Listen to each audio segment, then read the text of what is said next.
Almost everyone मिसअंडरस्टैंड्स तमाशा। लोग सोचते हैं ये फिल्म पैशन फॉलो करने के बारे में थी। छोड़ो नौकरी, ढूंढो अपना पैशन, बन जाओ आर्टिस्ट। मैं ये नहीं मानता। चलिए वेद से शुरू करते हैं। उसके करियर से नहीं, उसकी पहचान से। बचपन में वेद एक स्टोरी टेलर था। हर चीज़ एक कहानी थी, हर स्ट्रेंजर एक कैरेक्टर था। उसकी इमेजिनेशन की कोई सीमा नहीं थी। वो आज़ाद था, उस तरह से आज़ाद जैसे सिर्फ बच्चे होते हैं, जब तक दुनिया उन्हें सिखाती नहीं कि प्रैक्टिकल किसे कहा जाता है। अब एडल्ट वेट को देखिए। ऑफिस, फिक्स रूटीन, हर सुबह वही रास्ता, हर मीटिंग में वही कॉर्पोरेट स्माइल, सेम फेज रोज। सवाल ये नहीं है कि वेद ने अपनी जॉब से नफरत कब शुरू की। सवाल ये है कि वो स्टोरी टेलर कब गायब हुआ। और यही फिल्म का असली मुद्दा है। तमाशा कभी ये नहीं कह रहा था कि अपनी नौकरी छोड़ दो। वो हमें कुछ और मुश्किल पूछ रहा था कि दुनिया ने हमें कौन बनने को कहा, उससे पहले हम कौन थे। वो आपको याद भी है? अब मैं सिनेमा की बात छोड़ देता हूँ। अब हम लोगों की बात करते हैं। हम धीरे धीरे वो वर्जन बनते जा रहे हैं जिसे लोग रिवॉर्ड करते हैं, उस वर्जन को नहीं जो हम असल में हैं। बचपन में कोई हमें इसके लिए रिवॉर्ड नहीं देता कि हम कितने क्रिएटिव हैं। रिवॉर्ड मिलता है मार्क्स से, डिसिप्लिन से, सेटल डाउन करने से।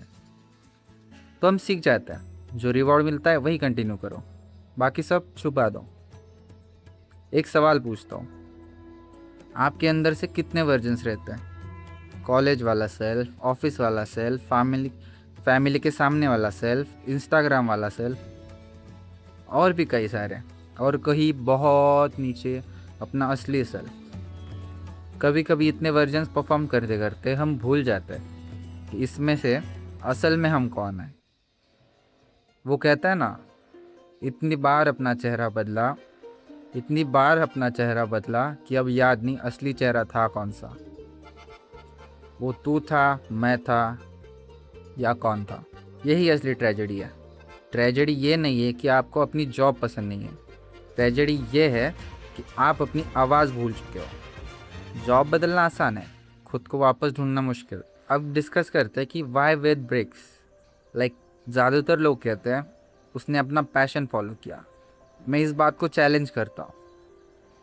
वेद ने पहले ये याद किया कि वो पहले से कौन था। सिर्फ तभी वो डिफरेंट चॉइसेस ले पाया। जॉब विलन नहीं है, खुद को भूल जाना असली विलन था। ये डिफरेंस छोटा लगता है लेकिन ये सब कुछ बदल देता है। क्योंकि अगर प्रॉब्लम सिर्फ जॉब होती तो सोल्यूशन सिंपल होता, रिज़ाइन कर दो, दैट्स ऑल, सिंपल। लेकिन अगर प्रॉब्लम ये हो कि आप अपनी असली आवाज़ भूल चुके हो, तो नौकरी बदलना कुछ नहीं बदलता। आप वही खोया हुआ इंसान एक नई जगह ले जाते हो। रास्ता बदलने से मंजिल नहीं मिलती, रास्ता बदलने से मंजिल नहीं मिलती, मंजिल मिलती है खुद को पहचानने से। याद है हमने पिछली वीडियो में एक सीन की बात की थी, द याद है हमने पिछले वीडियो में एक सीन की बात की थी, द ऑफिस सीन, जहाँ वेद अकेला बैठ के खाना खा रहा होता है। वही ऑफिस सीन, वेद अकेला बैठ के खाना खा रहा है। उस वक्त मैंने कहा था मैंने भी ये सिखाया।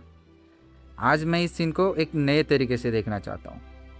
लोनलीनेस हमेशा अकेले होने के बारे में नहीं होती। कभी कभी लोनलीनेस का मतलब होता है लोगों से घिरे होने के बाद भी कोई आपको सच में ना जानता हो। यही वजह है कि वो सीन इतना दर्द देता है, इतना हिट करता है और इतना रियलिस्टिक लगता है आपको। वेद अकेला नहीं था क्योंकि कोई उसके साथ नहीं था। वो अकेला था क्योंकि जो लोग उसके साथ थे उनमें से किसी ने भी असली वेद को नहीं देखा था, सिवाय तारा के। भीड़ में खोया इंसान सबसे ज़्यादा अकेला होता है। तो चलिए सब कुछ एक साथ जोड़ते हैं। शायद तमाशा हमसे कभी ये नहीं कह रहा था कि अपनी नौकरी छोड़ दो। शायद वो हमसे कुछ और मुश्किल पूछ रहा था, आखिरी बार आपको अपने जैसा कब लगा था। इसका जवाब देना आसान नहीं है। शायद इसलिए ये फिल्म लोगों को इतनी देर तक याद रहती है, क्योंकि ये सवाल ख़त्म ही नहीं होता। हर नया सवाल, हर नए काम, हर नया एडजस्टमेंट वापस वही सवाल ले आता है। दुनिया ने जो मांगा वो हमने दे दिया, बस खुद को देने से पहले खुद को भूल गए। That's it. Stay curious, stay eternal, let's fucking go.